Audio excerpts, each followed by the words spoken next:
Hello everyone, ಎಲ್ರಿಗೂ ನಮಸ್ಕಾರ. ಇವತ್ತಿನ ವಿಡಿಯೋದಲ್ಲಿ ನಾವು ಸೆಕೆಂಡ್ ಪಾರ್ಟ್ ನಾನು ಆಗಲೇ ಹೇಳಿದ್ದೆ. ಫಸ್ಟ್ ವಿಡಿಯೋದಲ್ಲಿ ನಾನು ಡಿಸ್ಕಸ್ ಮಾಡಿದ್ದೀನಿ ಡಾಕ್ಯುಮೆಂಟ್ಸ್, ಯಾವ್ಯಾವ ಡಾಕ್ಯುಮೆಂಟ್ಸ್ ಬೇಕಾಗುತ್ತೆ ನಮಗೆ, ಮತ್ತು ಏನೇನು ಪ್ರಾಬ್ಲಮ್ಸ್ ಬರ್ಬೋದು ಅದನ್ನೆಲ್ಲ ಕಂಪ್ಲೀಟಾಗಿ ನೀವು ಪಾರ್ಟ್ ಒನ್ನಲ್ಲಿ ನೋಡಿ.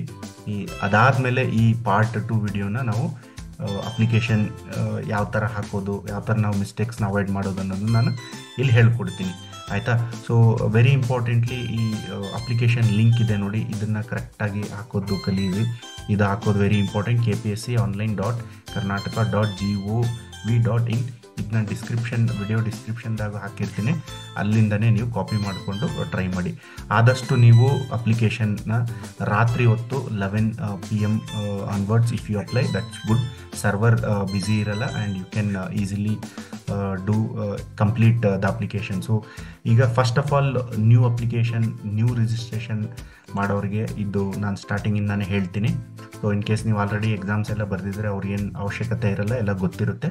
ಸೊ ಸ್ಟಿಲ್ ನೀವು ನೋಡ್ಕೊಳ್ಳಿ, ಅದರಲ್ಲಿ ಕೆಲವೊಂದು ಅಂಶ ಲೈಕ್ ಕ್ಯಾಸ್ಟ್ ಮತ್ತು ಇನ್ಕಮ್ ಸರ್ಟಿಫಿಕೇಟ್ ವ್ಯಾಲಿಡಿಟಿ ಇದೆನಾ, ಮತ್ತು ಡಿಗ್ರಿ ಡಾಕ್ಯುಮೆಂಟ್ಸ್ ಇದೆಯಾ, ಸೆಮಿಸ್ಟರ್, ಅದೆಲ್ಲ ಕ್ಲೀನಾಗಿ ಒಂದ್ಸಲ ನೋಡ್ಕೊಳ್ಳಿ. ಸೊ ಫಸ್ಟ್ ವಿಡಿಯೋದಲ್ಲಿ ನಾನೆಲ್ಲ ಡಿಸ್ಕಸ್ ಮಾಡಿದ್ದೀನಿ ಯಾವ್ಯಾವ ಪಾಯಿಂಟ್ಸ್ ಎಲ್ಲ ನಾವು ನೋಡ್ಕೊಳ್ಬೇಕಾಗುತ್ತೆ ಅನ್ನೋದು.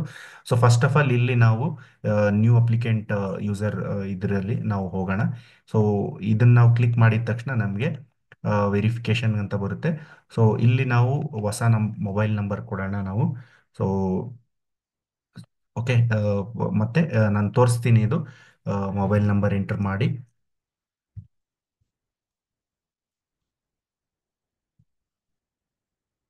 ಸೊ ಓಕೆ, ಈ ಆಗಿದ ತಕ್ಷಣ ನಮಗೆ ಒಂದು ಒ ಟಿ ಪಿ ಬರುತ್ತೆ.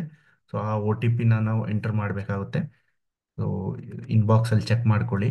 ಸೊ ಕೆಲವೊಮ್ಮೆ ಒ ಟಿ ಪಿ ಲೇಟಾಗಿ ಬರ್ಬೋದು, but definitely O T P ಬಂದೇ ಬರುತ್ತೆ. ಸೊ ವಿದಿನ್ ಈ ಟೈಮಲ್ಲಿ ನೀವು ಒ ಟಿ ಪಿ ಸಬ್ಮಿಟ್ ಮಾಡಬೇಕಾಗುತ್ತೆ. So 797960. So O T P ಬಂದಿದ ತಕ್ಷಣ ಜಸ್ಟ್ ನೀವು ಇದನ್ನು ಸಬ್ಮಿಟ್ ಕೊಡಿ. So successfully verified with this mobile number. Okay, so ಇದಾಗಿದ ತಕ್ಷಣ ನೀವು ನ್ಯೂ ಪಾಸ್ವರ್ಡ್ನ ನೀವು ನೆನ್ಪಿಟ್ಕೊಳ್ಳಿ, ಏನು ಪಾಸ್ವರ್ಡ್ ಕೊಡ್ತಿದ್ದೀರಾ. ಓಕೆ, ಮುಂದೆ ಬೇಕಾಗುತ್ತೆ. ಸೊ ಮತ್ತೆ ಅದೇ ಪಾಸ್ವರ್ಡ್ನ ನೀವು ಕನ್ಫರ್ಮ್ ಮಾಡಿ. Okay, so this is important process.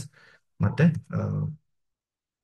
Then ಇದನ್ನೆಲ್ಲ ಎಂಟರ್ ಆದಮೇಲೆ ಇಲ್ಲಿ ಇದು ಯಾವ ಥರ, ಇದು ಎಲ್ಲೇ ನೀವು ಬರಲಿ ಇದು ಕಂಪಲ್ಸರಿ ಆಗುತ್ತೆ, ಬಟ್ ವೆರಿಫಿಕೇಶನ್ ಪ್ರೋಸೆಸ್ ಏನು ತೋರಿಸ್ತಿಲ್ಲ. ಜಸ್ಟ್ ಇಮೇಲ್ ಐ ಡಿನ ನೀವು ಇಲ್ಲಿ ಸಬ್ಮಿಟ್ ಮಾಡಿ. 84371. ಓಕೆ, ಈಗ ಕರೆಕ್ಟಾಗಿ ಬಂತು, ಇದರಲ್ಲಿ ಏನಿಲ್ಲ, ಎಲ್ಲ ಕರೆಕ್ಟಾಗಿ ಎಂಟರ್ ಮಾಡಿದ್ವಿ. ಇದನ್ನು yes, I have read the instructions. In case ನೀವು ಓದಬೇಕಾದ್ರೆ ಜಸ್ಟ್ ನೋಡ್ಕೊಳ್ಳಿ, otherwise nothing to worry. So ಇದಾಗಿದ ತಕ್ಷಣ ನಾವು ಪೇಜ್ ಓಪನ್ ಆಗುತ್ತೆ ಇಲ್ಲಿ. So if you want to save, you save, just let it save. ಆಯಿತಾ? No thanks. ಹಾಂ, ಇದು ಇಂಪಾರ್ಟೆಂಟ್ ನಮ್ಮ ಇನ್ಫಾರ್ಮೇಷನ್. ಇಲ್ಲಿ ಎಲ್ಲ ಥರ ನಾವು ಡೀಟೇಲ್ಸ್ ಹಾಕಿ ಕೊಡಬೇಕಾಗುತ್ತೆ. Home page, applicant detail registration, ಇದು ಇಂಪಾರ್ಟೆಂಟ್. ಸೊ ಇಲ್ಲಿ ನಾನೇನು ಟೈಪ್ ಮಾಡ್ತೀನಿ, SSLC. ಮೊದಲು SSLC ಅಪ್ಲಿಕೇಶನ್, SSLC ಯಾವ ಬೋರ್ಡ್ ಅನ್ನೋದು ನಾವು ಸೆಲೆಕ್ಟ್ ಮಾಡಬೇಕಾಗುತ್ತೆ. ಸೊ ನಂದು SSLC ಇತ್ತು, ನಾನು ಇದು ಸೆಲೆಕ್ಟ್ ಮಾಡ್ತೀನಿ. ಅದಾದಮೇಲೆ SSLC manual entry or SSLC passed after. Of course we have passed after 2003 only. So ಅದಕ್ಕೆ ನಾವು ಇಲ್ಲಿ ಏನು ಮಾಡ್ತೀವಿ, ರಿಜಿಸ್ಟ್ರೇಷನ್ ನಂಬರ್ ಹಾಕ್ತೀವಿ. ರಿಜಿಸ್ಟ್ರೇಷನ್ ನಂಬರ್ ಹಾಕೋದು ಇಂಪಾರ್ಟೆಂಟ್ ಇಲ್ಲಿ. ಸೊ ನಾನು ಇಲ್ಲಿ ತೋರಿಸ್ತೀನಿ ನಿಮಗೆ.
ಇದು ಇಂಪಾರ್ಟೆಂಟ್ ಪಾರ್ಟ್ ಆಗಿರುತ್ತೆ. ಇಲ್ಲಿ ನೀವು ನಿಮ್ಮ SLC ನಂಬರ್ ಕೊಡಬೇಕಾಗುತ್ತೆ. ದೆನ್ ಗೆಟ್ ಡೇಟಾ, ಇಲ್ಲಿ ಡೇಟಾ ಕೊಟ್ಟಿದ ತಕ್ಷಣ ಎಲ್ಲ ಡೀಟೇಲ್ಸ್ ತಗೊಳುತ್ತೆ ಅದು. ಸೊ ಇದನ್ನೆಲ್ಲ ನೋಡ್ಕೊಳ್ತಾ ಹೋಗ್ತೀರಿ. ನಾನು ಆಲ್ರೆಡಿ ಅಪ್ಲಿಕೇಶನ್ ಹಾಕಿರೋದ್ರಿಂದ ಎಗೇನ್ ಡ್ಯೂಪ್ಲಿಕೇಟ್ ಆಗುತ್ತೆ. ಸೊ ಹಾಗಾಗಿ ಹಾಕಕ್ಕೆ ಬರಲ್ಲ. ಸೊ ಅಪ್ಲಿಕೆಂಟ್ ನೇಮ್ ಅದೇ ತಗೊಳುತ್ತೆ, ಮದರ್ ನೇಮ್ ಅದೇ ತಗೊಳುತ್ತೆ, ಫಾದರ್ ನೇಮ್ ಅದೆಲ್ಲ ತಗೊಳುತ್ತೆ based on that. Okay. So gender, and if you are married you write spouse. Okay. And already email ತಗೊಂಡು ಮೊಬೈಲ್ ನಂಬರ್. ಸೊ ಇವೆಲ್ಲ ಕರೆಕ್ಟಾಗಿ ಡೀಟೇಲ್ಸ್ ನೀವು ಕೊಡ್ತಾ ಹೋಗ್ತಿದ್ರೆ then followed by first of all. Okay. ಇದಾಗಿದ ತಕ್ಷಣ yes this is your basic details. Then identity proof details like, so yes Indian. Then ಅದಾದಮೇಲೆ identity type Aadhaar card ಇದ್ರೆ ಆಧಾರ್ ಕಾರ್ಡ್ ನಂಬರ್ ನೀವು ಹಾಕಿ. Okay. Aadhaar card number ಹಾಕೋದಿರುತ್ತೆ. Select photo ಹಾಕಬೇಕಾಗುತ್ತೆ, signature. So this we'd be very recent, right? So permanent address, ನೀವು ಎಲ್ಲಿ permanent ಆಗಿ address ಇರುತ್ತೆ ಅದನ್ನು ಹಾಕಿ. ಕರೆಸ್ಪಾಂಡೆನ್ಸ್ ಅಡ್ರೆಸ್, ಸಪೋಸ್ ನೀವು ಹಾಸ್ಟೆಲಲ್ಲಿ ಇದ್ರೆ ಹಾಸ್ಟೆಲ್, ಅಥವಾ ಬೇರೆ ಕಡೆ PG ಮಾಡ್ತಿದ್ರೆ, ಬೇರೆ ಕಡೆ ಬೆಂಗಳೂರಲ್ಲಿ ಓದ್ತಿದ್ರೆ ಆ ಅಡ್ರೆಸ್ನ ನೀವು ಕೊಡ್ಬೋದು. ಸೊ ಫಿಸಿಕಲ್ ಸ್ಟ್ಯಾಂಡರ್ಡ್ ಡೀಟೇಲ್ಸ್ ಇದು ಯಾಕೆ ಕೇಳ್ತಿದ್ದಾರೆ ಅಂದರೆ, ಯೂಶಲಿ ಈ application format it is one fit for all ಅಂತ ಹೇಳ್ತೀವಲ್ಲ. ಈ ಅಪ್ಲಿಕೇಶನ್ ಬಂದು ಈವನ್ ಕೆ ಎಸ್ ಅಲ್ಲಿ DYSP ಆಗಿರ್ಬೋದು, ಮತ್ತು KPSC ಕಂಡಕ್ಟ್ ಮಾಡೋ ACF ಆಗಿರ್ಬೋದು, RFO ಆಗಿರ್ಬೋದು. ಸೊ ಯೂನಿಫಾರ್ಮ್ ಸರ್ವಿಸಸ್ ಅಂತ ಏನು ಹೇಳ್ತೀವಿ ಅದಕ್ಕೆಲ್ಲ ಫಿಸಿಕಲ್ ಸ್ಟ್ಯಾಂಡರ್ಡ್ಸ್ ಬೇಕಾಗುತ್ತೆ. ಸೊ ಅದಕ್ಕಾಗಿ ಸೊ ಇದನ್ನ ಮ್ಯಾಂಡೇಟ್ರಿ ಕೇಳಿದ್ದಾರೆ. ಬಟ್ ಇದರಲ್ಲಿ AO ಎಕ್ಸಾಮಲ್ಲಿ ಯಾವುದೇ ಥರ AO ಯಾವುದೇ ಥರ ಇಲ್ಲ. ಇನ್ ಫ್ಯೂಚರ್ ನೀವು ಏನಾದರೂ ACF RFO ಎಕ್ಸಾಮ್ಸ್ ಬರಿಬೇಕಾದ್ರೆ ಈ ಡೀಟೇಲ್ಸ್ ಕೊಡಬೇಕಾಗುತ್ತೆ. ಅದಕ್ಕೆ ನೀವು ಇದನ್ನು ಸಬ್ಮಿಟ್ ಮಾಡಿದ್ರೆ ಒಳ್ಳೆಯದು. So this is important. Again ನೋಡಿ, ಇದ್ಯಾಕೆ ಕೇಳಿದ್ದಾರೆ ಅಂತ ಕೇಳ್ಬೋದು ನೀವು. Driving licence detail, motor vehicle inspectors recruitment ಮಾಡ್ತಾರೆ ಆ ಟೈಮಲ್ಲಿ, they may ask this details. Okay. If you have yes ಅಂತ ಹೇಳಿ, ಅದರ್ವೈಸ್ ನೋ ಅಂತ ಕೊಡ್ಬೋದು. ಈ ಥರ ರೆಡ್ಡಲ್ಲಿ ಇರೋದೆಲ್ಲ mandatory, you have to submit it. Okay. So this is about previous KPSC exam attended status. Attend ಮಾಡಿದರೆ ಎಸ್ ಅಂತ ಹಾಕಿ, ಇಲ್ಲ ಅಂದರೆ ನೋ ಅಂತ ಹಾಕಿ. ಮೋಸ್ಟ್ ಆಫ್ ದ ಟೈಮ್ ನೀವು ನೋ ಅಂತಾನೆ ಕೊಡಿ, ಏನು ಪ್ರಾಬ್ಲಮ್ ಆಗಲ್ಲ. ಸೊ ಇಲ್ಲಿ ಓನ್ಲಿ ಫಾರ್ KS ರಿಲೇಟೆಡ್ ಕೇಳ್ತಿದ್ದಾನೆ. If you have attempted, so yes or no, that you can choose it. Okay. So ಇದಾಗಿದ ತಕ್ಷಣ ಇದು ಅಷ್ಟು ಬೇಸಿಕ್ ಡೀಟೇಲ್ಸ್ ಆಗಿರುತ್ತೆ. So then let's move to the save and please enter registration. ಈ ಥರ definitely ಬಂದೇ ಬರುತ್ತೆ. ನಾವೇನು ಮಾಡಿ ನೆಕ್ಸ್ಟ್ ಹೋಗೋಣ. ಓಕೆ. ನೆಕ್ಸ್ಟ್ ಆಗಿದ ತಕ್ಷಣ ಪರ್ಸ್ನಲ್ ಎಜುಕೇಷನಲ್ ಕ್ವಾಲಿಫಿಕೇಶನ್ ಹಾಕೋದಿರುತ್ತೆ. ಇಲ್ಲಿ ನೆಕ್ಸ್ಟ್ ಇಲ್ಲಿ ಬರ್ತಿಲ್ಲ, ಯಾಕಂದರೆ ನಾವು ಪರ್ಸ್ನಲ್ ಡೀಟೇಲ್ಸ್ ನಾವು ಫಿಲ್ ಮಾಡಿಲ್ಲ. ಸೊ ಡೀಟೇಲ್ಸಲ್ಲಿ ಸೊ ಎಜುಕೇಷನ್ ಡೀಟೇಲ್ಸಲ್ಲಿ ನಾವು ಏನು ನೋಡಬೇಕಂದ್ರೆ, ಇಲ್ಲಿ ನೀವು ಫಸ್ಟು 10th ಮಾರ್ಕ್ಸ್ ಕಾರ್ಡ್ ಹಾಕಿ. ಓಕೆ. ಅದಾದಮೇಲೆ ನೀವು degree degree all sem marks card. So all semester 1 to 8 semester ಇರ್ತದಲ್ಲ ನಿಮ್ಮಲ್ಲಿ. So first year 2 sem, okay, second year 2 semester, third year 2 sem, fourth year 2 sem. So total 8 sem marks ಕಾರ್ಡ್ನ ನೀವು scan ಮಾಡಿ.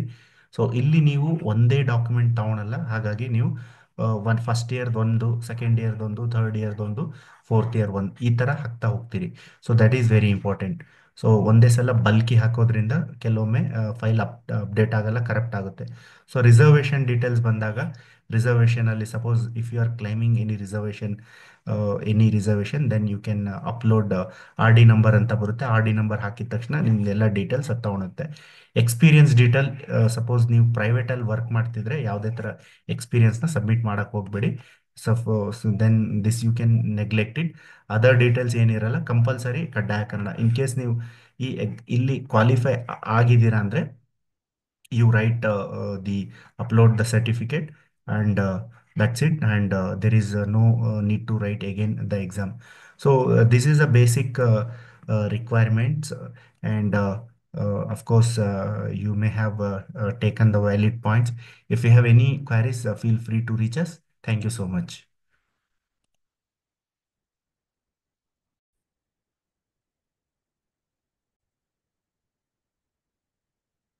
So ಇಲ್ಲಿ screen ನೋಡ್ತಿರ್ಬಹುದು. ಈ ಸ್ಕ್ರೀನಲ್ಲಿ ಮೂರು icons ತುಂಬಾ important ಆಗುತ್ತೆ ಅಪ್ಲಿಕೇಶನ್ ಹಾಕೋ ಟೈಮಲ್ಲಿ. ಒಂದು ಹೋಮ್ ಸ್ಕ್ರೀನ್, ಮತ್ತೆ application detail registration, apply to the post. ಈ ಮೂರು ಹೋಮ್ ಸ್ಕ್ರೀನ್ ಅಲ್ಲಿ ಈ ಮೂರು ಐಕಾನ್ಸ್ ತುಂಬಾ ಇಂಪಾರ್ಟೆಂಟ್ ಆಗುತ್ತೆ. ಅದರಲ್ಲಿ the first and foremost important aspect is application detail registration. ಇದ್ರ ಬಗ್ಗೆ ನಾವು ಡೀಟೇಲ್ಡ್ ಆಗಿ ನೋಡೋಣ ಅಪ್ಲಿಕೇಶನ್ ಡೀಟೇಲ್ ರಿಜಿಸ್ಟ್ರೇಷನ್ ಅಲ್ಲಿ. ಸೊ ಈ ಕರ್ಸರ್ ನಾನು ತಗೊಂಡೋಗಿ ಇಲ್ಲಿ ಅಪ್ಲಿಕೇಶನ್ ಡೀಟೇಲ್ಸ್, ಇಲ್ಲಿ ಅಪ್ಲಿಕೇಶನ್ ಡೀಟೇಲ್ಸ್ ಇಲ್ಲಿ ಇದೆಲ್ಲ ನೀವು ಫಿಲ್ ಮಾಡಿರ್ತೀರಾ.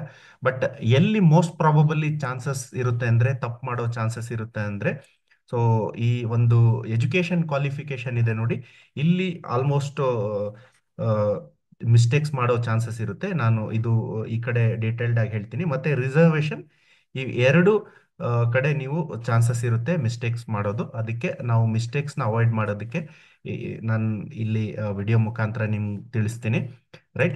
ಸೊ ಎಜುಕೇಶನಲ್ ಕ್ವಾಲಿಫಿಕೇಶನ್ ಬಂದಾಗ ಅಗ್ರಿಕಲ್ಚರ್ ಆಫೀಸರ್ಗೆ ನಿಮ್ಗೆ ಗೊತ್ತಿರೋ ಹಾಗೆ, ಸೊ BSc ಅಗ್ರಿ ಜಸ್ಟ್ ನೋಡ್ಕೊಳ್ಳಿ.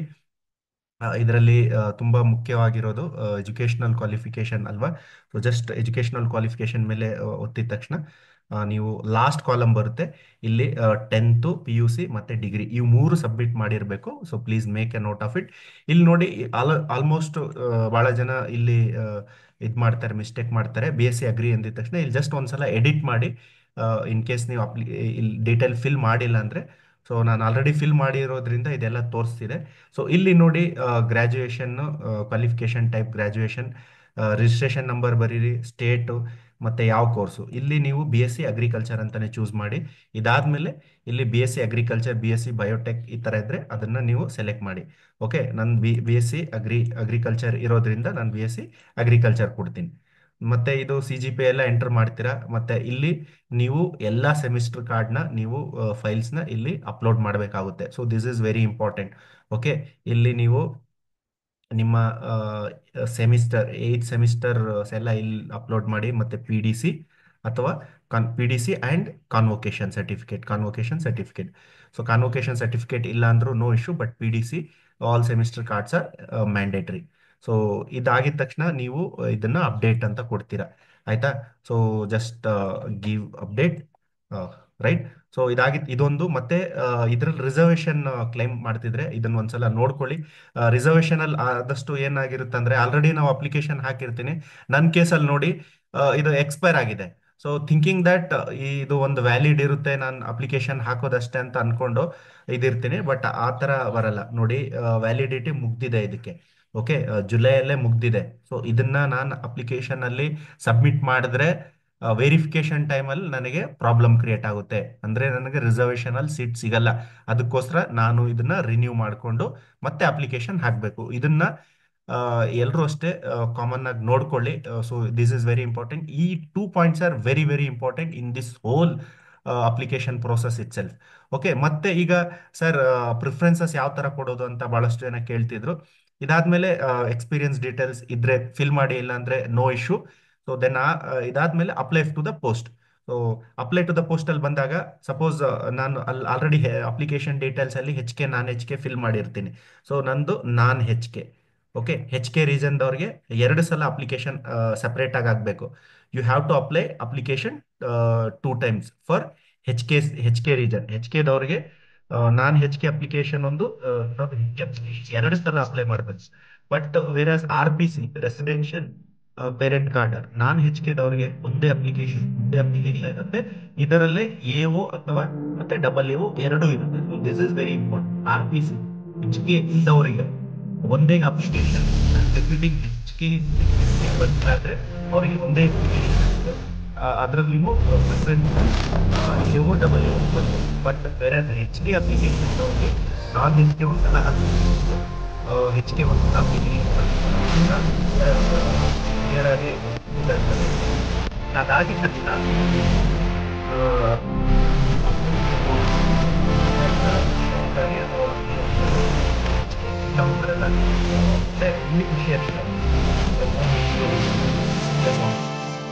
ಓಕೆ ಕೊಡಿ.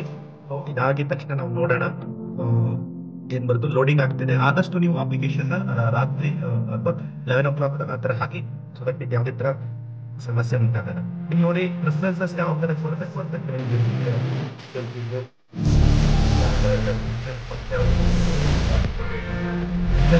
ನೀವು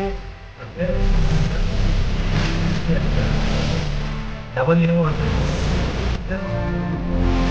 ಇಲ್ಲಿ ನೋಡಿ ಎರಡು ಸೇರಿ ಬಟ್ ಯಾವ ಕೃಷಿ ಅಧಿಕಾರಿ 73 ಪೋಸ್ಟ್ ಇದ್ದಾವೆ, 85%. ನಾವು 85% ಅಲ್ಲಿ ಬರ್ತೀವಿ ಬಿ ಎಸ್ ಸಿ ಅಗ್ರಿ. ನಾನು B S C agri complete ಮಾಡ್ತೀನಿ. ಇದು ಮತ್ತೆ ಇದಾದ್ಮೇಲೆ ಸಹಾಯಕ ಕೃಷಿ ಅಧಿಕಾರಿ, ಇದು 498 ಪೋಸ್ಟ್. ಸೊ ಇದು ನನಗೆ ಅಸಿಸ್ಟೆಂಟ್ ಅಗ್ರಿಕಲ್ಚರ್ ಆಫೀಸರ್, ಇದು ಎರಡನೇ ನನಗೆ ಪ್ರಿಫರೆನ್ಸ್ ಆಗಿರುತ್ತೆ, ಇದು ಫಸ್ಟ್ ಪ್ರಿಫರೆನ್ಸ್ ಆಗಿರುತ್ತೆ. ಸೊ ಇಲ್ಲಿ ಏನ್ ಮಾಡ್ಬೇಕಂದ್ರೆ ನೀವು ಕರೆಕ್ಟ್ ಆಗಿ ಇಲ್ಲಿ ನೋಡ್ಕೊಳ್ಳಿ, ಸೊ ಕನ್ಫ್ಯೂಸ್ ಆಗಬಾರ್ದು. ಫಸ್ಟ್ ಪ್ರಿಫರೆನ್ಸ್ ಇಸ್ 1, ಅಂದ್ರೆ ನಿಮ್ ರ್ಯಾಂಕಿಂಗ್ ಪ್ರಕಾರ ನಿಮಗೆ ಅಗ್ರಿಕಲ್ಚರ್ ಆಫೀಸರ್ ಸಿಗುತ್ತೆ. So based on the rank, if you have a good rank you will get AO. So ನಿಮ್ಮ ರ್ಯಾಂಕ್ ಕಡಿಮೆ ಇದ್ರೆ ನಿಮಗೆ ಪ್ರಿಫರೆನ್ಸ್ ಟು ಕೊಟ್ಟಿರ್ತೀರಲ್ಲ ಅದು ಬರುತ್ತೆ. ಸೇಮ್ ಕೆ ಎಸ್ ಅಲ್ಲಿ ನಾವು ಡ್ಯಾಫ್ ಫಿಲ್ ಮಾಡ್ತಿರಲ್ಲ, so first preference assistant commissioner revenue DYSP, ಅದೇ ತರ ಇಲ್ಲೂ ನಮಗೆ ಚಾಯ್ಸಸ್ ಕೊಟ್ಟಿದ್ದಾರೆ. So I repeat again, this is very important. Okay, so ನಾನು ಏನ್ ಮಾಡಿದ್ದೀನಿ ಇಲ್ಲಿ, ಮೊದಲು ಅಗ್ರಿಕಲ್ಚರ್ ಆಫೀಸರ್ ಮತ್ತೆ ಅಸಿಸ್ಟೆಂಟ್ ಅಗ್ರಿಕಲ್ಚರ್ ಆಫೀಸರ್ ಎರಡಕ್ಕೂ ಪೋಸ್ಟ್ ನಾನು ಎಲಿಜಿಬಲ್ ಇದ್ದೀನಿ. ಸೊ ಇದರಲ್ಲಿ ಮೊದಲು ನಾನು ಅಗ್ರಿಕಲ್ಚರ್ ಆಫೀಸರ್ ಪೋಸ್ಟ್ ಅಲ್ಲಿ ಫಸ್ಟ್ ಪ್ರಿಫರೆನ್ಸ್ ಕೊಡ್ತೀನಿ, ಆಯ್ತಾ. This is one preference 1. So ಕೃಷಿ ಅಧಿಕಾರಿ, ಕೃಷಿ ಇಲ್ಲಿ ನೋಡ್ಕೊಳ್ಳಿ, this is okay, this is agriculture officer. My preference is first. I want to join this as my first priority.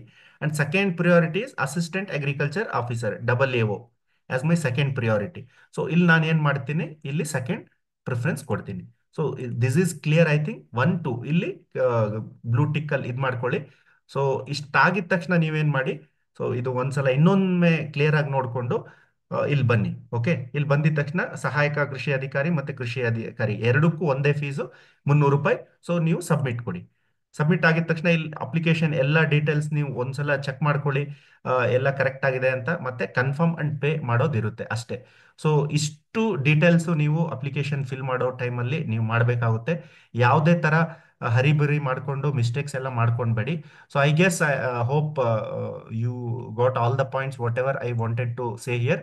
So thanks watching for this video, and stay tuned to watch such type of interesting video, and kindly share with your friends.